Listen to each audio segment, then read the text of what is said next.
வணக்கம். அனைவருக்கும் வணக்கங்கள். 56, 57, 58, 58 Q 57 56 01.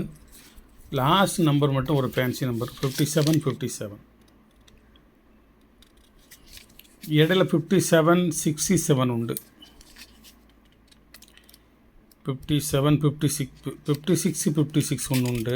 இந்த இருக்குது. இது 56 56. அப்புறம் வந்து 57 57 56 55 இறங்கு முகமாக ஒரு 3 நம்பர் உண்டு. ரிவர்ஸில் ஏற முகம் 55 56 57. அதுக்கப்புறம் 5 6 7 8 அப்படி ஒரு நம்பர் உண்டு. இந்த இடத்துல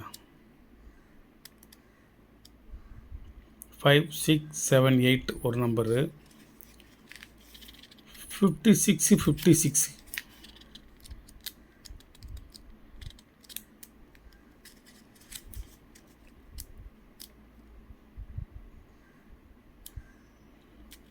அப்புறம் 56 66 அப்படி ஒரு 5-6 நம்பர் இருக்குது. இதில் ஃபேன்சி நம்பர் இருக்குது. இது ஒரு கெட்டு 601 to 700 வரைக்கும். மன்மோகன் சிங் சைனு 100% யூஎன்சி. முதல் தாள்லேருந்து கடைசி தாள் வரைக்கும் எல்லாமே யூஎன்சி. சில கெட்டுகளை முதல் தாளும் கடைசி தாளும் கொஞ்சம் டஸ்ட்டாக இருக்கும். இது முதல்லேருந்து கடைசி வரைக்கும் எல்லாம் யூஎன்சி தான்.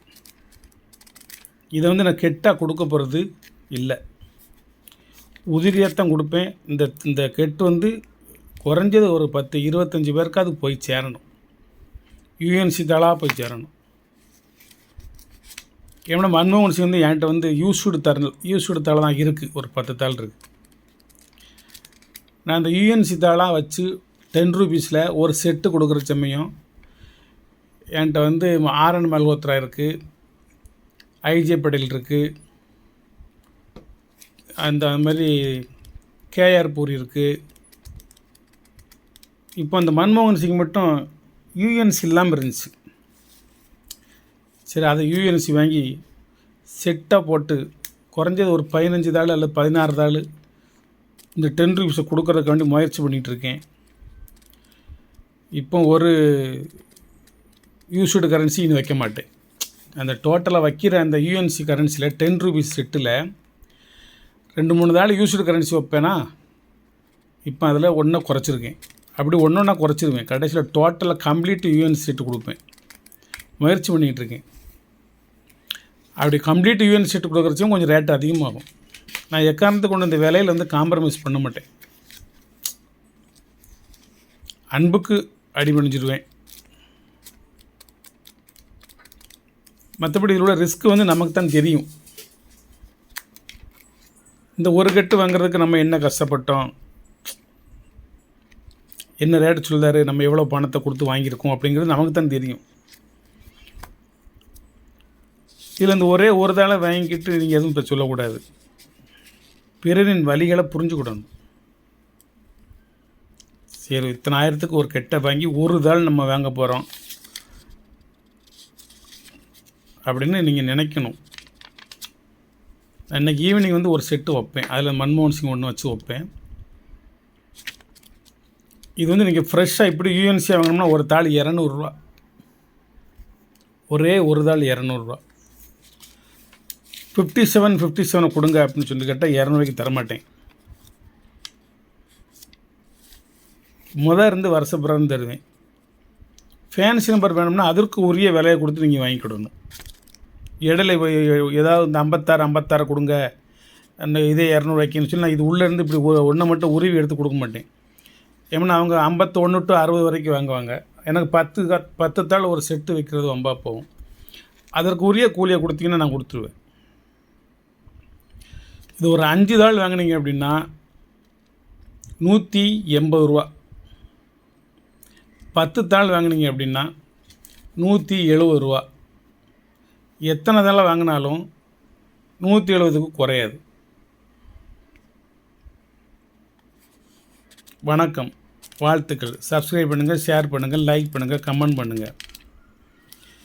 நான் மறுபடியும் என்னுடைய நாணய சேகரிப்பு நண்பர்களுக்கு சொல்லிக் கொள்ளக்கூடிய ஒரு சின்ன அறிவுரை என்னென்னா, ஒரு பூவர் ஃபேமிலி, எளிய குடும்பம், ஒரு நடுத்தர ஃபேமிலி, உழைத்து அன்றாடம் காலத்தை கடத்தி கொண்டிருக்கக்கூடிய ஒரு குடும்பம், தயவுசெய்து இந்த நாணய சேகரிப்பு, பண சேகரிப்பில் அதிகபட்சமாக ஈடுபடாதீர்கள்.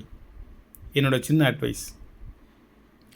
முடியாது, கஷ்டம், எளிதான காரியம் அல்ல, மிகவும் சிரமத்துக்கு உரியது.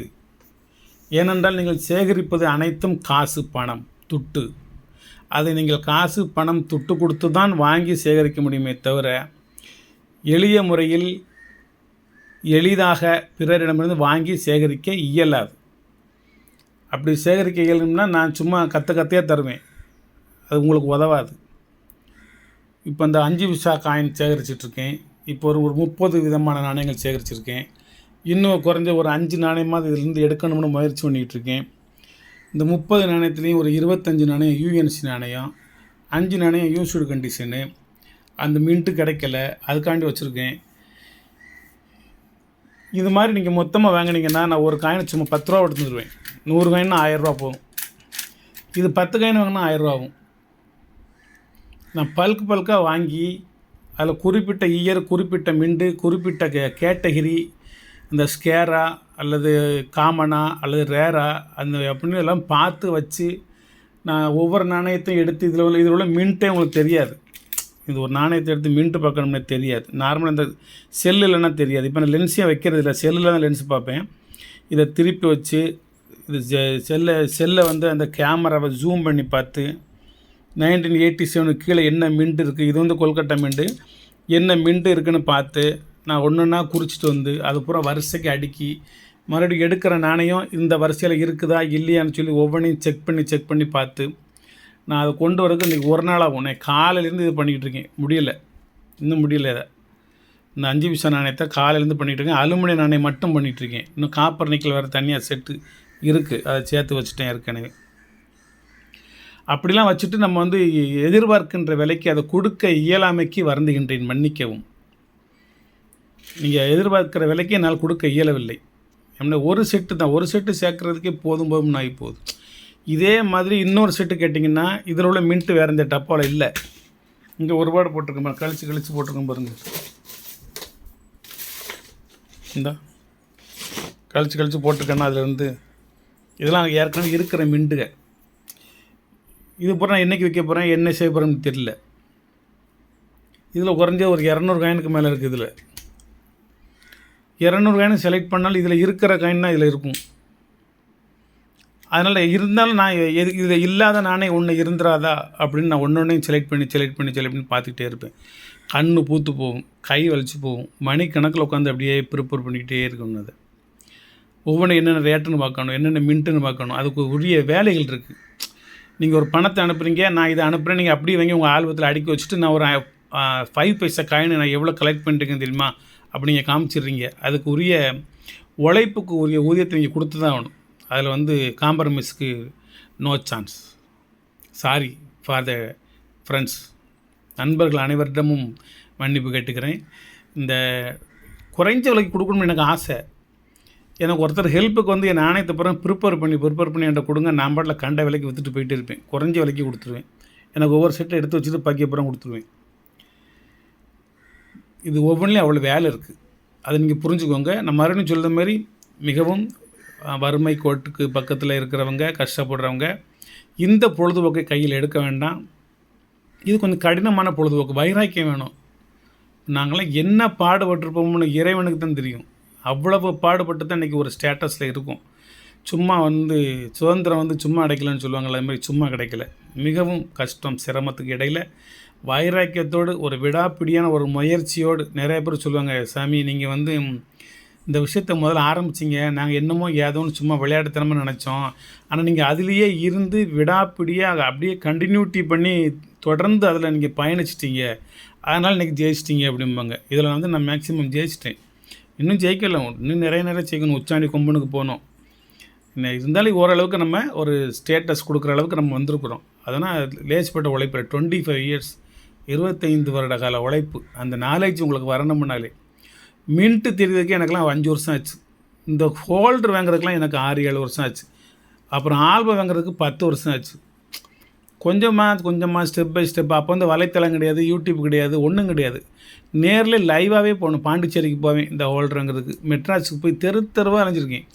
சம்மந்தப்பட்ட நபர்கள் அட்ரஸ்லாம் தேடி விசாரித்து ஒவ்வொரு அட்ரஸாக வீடாக போயிருக்கேன். சோழர் காலத்து நாணயம் அப்போ வந்து என்கிட்ட 3 ரூபான்னு கொடுத்தாங்க. ஒரு நாணயம் 3 ரூபான்னு கொடுத்தாங்க. இன்றைக்கி 250 ரூபா, 200 ரூபா, 160 ரூபா கண்டிஷனுக்கு தக்க இன்றைக்கி விற்கிறாங்க. அன்றைக்கி வந்து ஒரு சாக்கு வச்சுருந்தாங்க. அந்த சாக்கில் வந்து குறைஞ்சது ஒரு 20,000 நாணயம் இருக்கும். தூக்கவே முடியல, அவ்வளோ செம்பு. ஒரு காயின் வெறும் 3 ரூபா. இன்றைக்கி அது இருந்தாலே பல லட்சம் கிடச்சிருக்கும்.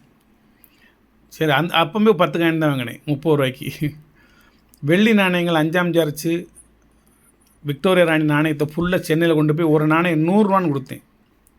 80 ரூபான்னு வாங்கினேன், 20 ரூபா லாபம் வச்சு 100 ரூபான்னு கொடுத்தேன். இன்றைக்கி ஒவ்வொரு நாணயமும் 2,500 ரூபா, 3,000 ரூபா. வாங்கவே முடியல, அவ்வளவு விலை கண்டமானிக்கு போயிட்டே இருக்குது. இன்னும் வருங்காலங்கள்லேயும் குறிப்பிட்ட நாணயம், குறிப்பிட்ட நாடு, குறிப்பிட்ட மின்ட்டு, குறிப்பிட்ட ஒரு ரேர் இருக்கு. நான் நீங்கள் வாங்கணும்னா அதற்கு உரிய விலையை நீங்கள் கொடுத்தா தான் வாங்க முடியும், இல்லை வாங்க முடியாது. எல்லாருமே ஃபிக்ஸேஷன் பண்ணிட்டாங்க ரேட்டை. நான் இப்போ என்கிட்ட வெள்ளி நாணயம் ஒரு 50 நாணயம் இருக்குது, கொடுக்கவே இல்லை. இன்னும் ஒரு 1000க்கு வாங்கினேன், ஒரு 1,500, 1,600க்கு விற்கலாம்னு பார்த்தேன். இப்போ நான் வாங்கிறதுக்கு போனால் 2,300, 2,400, 2,900 அப்படிங்கிறாங்க. சரி, இன்னும் இருக்கட்டும், அது நமக்கு ஒரு பொக்கிஷமாக அது இருக்கட்டும்னு வச்சுருக்கேன். ஒரு 50 நாணயங்கள் வச்சுருக்கேன், வெள்ளி நாணயங்கள். வணக்கம், வாழ்த்துக்கள். சப்ஸ்கிரைப் பண்ணுங்கள், ஷேர் பண்ணுங்கள், லைக் பண்ணுங்கள், கமெண்ட் பண்ணுங்கள். இன்றைக்கி 5 பதிவு போடணும்னு நினச்சேன். முதல் பதிவு இது இப்போ தான் வந்துச்சு. வந்து 1 நிமிஷம் இருக்கும். ஒரு பதிவை போட்டு விட்டோம், நீங்கள் பார்த்துக்கிட்டா இருப்பீங்கள்ல. பக்கா யூஎன்சி 100%. ஒரே ஒரு தாள் வேணும்னா 200 ரூபா, 5 தாள் வாங்கினா 180 ரூபா, 10 தாள் வாங்கினா 170 ரூபா, கெட்டையை அப்படியே வாங்கினாலும் 170 ரூபா. வணக்கம்.